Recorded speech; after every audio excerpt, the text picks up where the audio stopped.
Seku Radio here for our listener today. Our guest is the great Dave Kozlowski, and I happen to admire and work with one of his children, as to some of his children.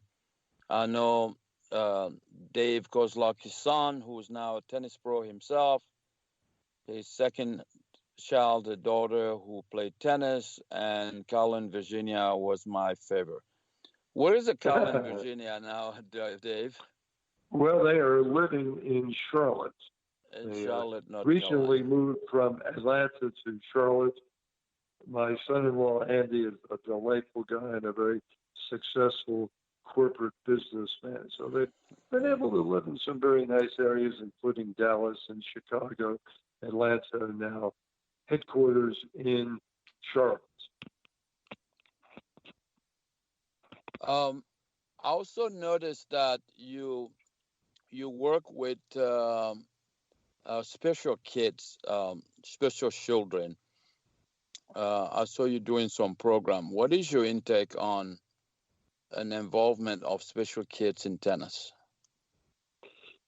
Well, it's very rewarding to see how much they get out of the game. I've been fortunate to cover several Special Olympic tennis championships and to be involved with a number of Special Olympic fundraisers and autistic fundraisers. We just did a very nice program here in town. It was a Lessons for Life, and that's the USPTA Lessons for Life. And one of our friends, Brenda Mertz, who has done Lessons for Life, the USPTA Lessons for Life, she has done it 20 years, and she became the honorary chairman of one that Nate Griffin and I ran out at Lakewood National. And the beneficiary of the fundraiser was Beyond the Spectrum. And we had a gentleman that you know, Ryan Smith, who is the number one ranked Special Olympic player, give a clinic to the kids. And they were delightful. And I'm telling you, there was some skill and athletic skill. There was athleticism in a number of kids that they could turn out to be nice high school players and nice recreation players. But it's very nice to see all ends of that spectrum. It's been nice working with some programs, covering some programs at the USTA national headquarters at Flushing Meadows with the U.S. Open. And during the U.S. Open, they run some fundraisers and some programs with the autistic kids. And Katrina Adams, who is our two-term president, you know, Sekou, the Right. national presidents run for 4 years. She got, or they run for 2 years, I beg your pardon, but That's she 2 got years. 4 Yes. years because She's got 4 years. she Yes. did 2 terms, and she is heavily involved with autistic tennis players. But it's not only autistic, there are so many other deserving kids that I have seen in Special Olympics, and what a joy they get out of just contacting the ball, the feel of it, the sound of it, and sometimes the direction of it. So it's been very rewarding, and you never know how many things you take for granted in life. But being healthy, having healthy kids can be taken for granted until you see what it's not like to have the gift of good health and being living a life where you're not challenged by some of these things. So it's been great. Right. Now we're going to go to the area where the introduction of orange ball, green dot, and yellow ball, the progression tennis. What is your intake on progression tennis? Because when we started tennis, it was only one ball. And it was white, but then it turned yellow. So we went through a transition ourselves, and you never think of it that way. Sekou, you brought something out of it. You made my mind think for a moment. We weren't playing yellow ball, and we were playing white ball. Or at least I was that far back. Right. In Philly, it was white ball. You're right. Yes, yes, But the white pressurized ball, because of visibility, they went to yellow ball. that is right. Yes. And the USTA, and they modeled some of this after some Spanish programs. I think there's merit in it as long as kids who can play full court and who can play yellow ball at a young age. I mean, your son, Sekou Jr., who has been a professional and has made his break in the game, was playing at 6 years old or younger, full racket, full court, yellow ball, and developed a highly coveted style. He's a great ball striker and a great stroker. So some kids can jump right into it. There are different theories. I think it depends on the coach. I think it depends on the drive of the kids. But there's strong merit in progressing with the lower bouncing ball.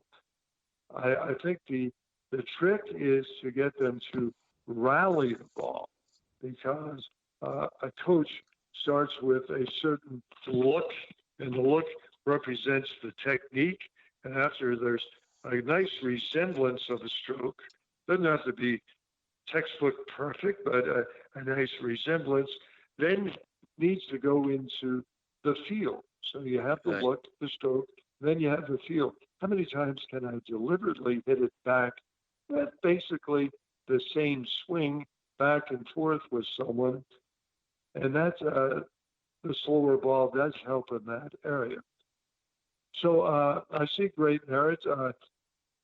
We're talking not too very long ago that there was a game that was being introduced, and another good friend of ours, and that's the legendary coach, the International Tennis Hall of Famer, the coach of 100 slam winners, Nick Bollettieri, was promoting this game. It was called Masters Tennis, and it was a shorter court, 60 feet instead of 78 feet, so 9 feet shorter on each end of the net, and played with a slower ball. It was green dot. And the theory was, well, it's slower, it's shorter court coverage, that more players can play. And I think had it gotten a little stronger promotion, maybe some stronger marketing and branding of it, more people would have gotten in it. Not that we're trying to hold back pickleball, not at all, but I think a lot of people may have played Masters tennis, shorter court, slower ball, and instead of finding that, oh, I can play pickleball and it's a lot easier. So I think it'll be interesting.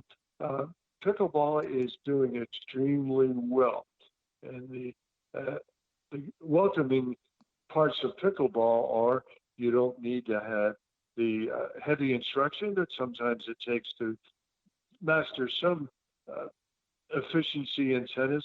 You can just go out there. Pickleball players at this point, until they get really good, welcome anybody to play. There's less running. The toughest part, I think, dealing with pickleball is getting used to the lower bounce and the shorter paddle, that sometimes the ball just doesn't come up and the knees don't go down as low as you would like to. So merit in that progression of balls for a number of people, merit in letting a kid learn yellow ball early on. Little Mo does both, where you can play at 8 years old, full court, yellow ball, or you can play green ball. And they handle both. There are some kids that have been fortunate enough to have great parents that play, so they go out and rally with them early on with the yellow, and they are playing tournaments. There are kids, as I mentioned, Sekou, my kids all played tournaments at age 6 and 7 and could conduct a match and keep the ball in play. Last week, I was running out of questions when I talked to some of these kids at some of the local tournaments in town. Sekou, it was over at United Tennis. I know you've been to every club in town promoting tennis and being involved with programs, but they had a junior tournament there. And one of the questions I asked was, you love competitive tennis. You play tournaments. It's fun to practice, to know you're going to play. If there were not competition in tennis, if there wasn't competition with tournaments, would you still play for the fun of striking the ball, the skill of developing a stroke? And they all said, yeah, that they love to rally. That competition is a bonus. Hitting the ball is the draw. That was a very interesting response by them. I don't know what the response would be of adults. Right. Some people play for the competition, which Right. is fun in itself. And I think some play for the feel, the fun of the game. Right. That's great. Now, What are your I was thoughts? gonna. What are your thoughts? You're asking a lot of my thoughts. What are your thoughts on some of those things, Sekou? Well, since I'm conducting the radio show, I agree Oh, with I you on know, most I of know. them. You mentioned I the just didn't want to pickleball. talk. I didn't want to talk too much, but come on, take a little time and share your thought too. I think we have a lot of things in common. Most of the stuff you mentioned is true and is good for the game. You did talk about pickleball. I was going to ask you how you credit the growth of the game of the pickleball um, into into tennis because the game is growing so fast. What's the reason for it? Well, I may be way off base, but what I hear more than anything else is easier to play right off the bat. They can start having fun. Uh, Up to a certain degree, the skill levels, the differential of skill levels is not that important. They're open to playing up with some better players, but more importantly, there's an invitation and a window open that if you're new to the game or you're less skilled, that's okay. Come out and play with us. So that has to be number one. I think it's fun for a lot of people. It's less running, more hitting, more bending, as I mentioned a moment ago. But I think what's made it so popular, and I'll be careful how I say it. I think that there's no pretense about the game. Oh, I play tennis. No, it's, oh, come and play pickleball with me attitudes. Now, those that say, oh, I play tennis, I applaud that. You put in time, you work hard. It's your life. It means something to you. But the pickleball player, maybe at the moment, he takes it very seriously, but he's not as proud about it as maybe the tennis player. So without really doing extensive research on it, that's what I hear the most, the Right. welcome to the game attitude.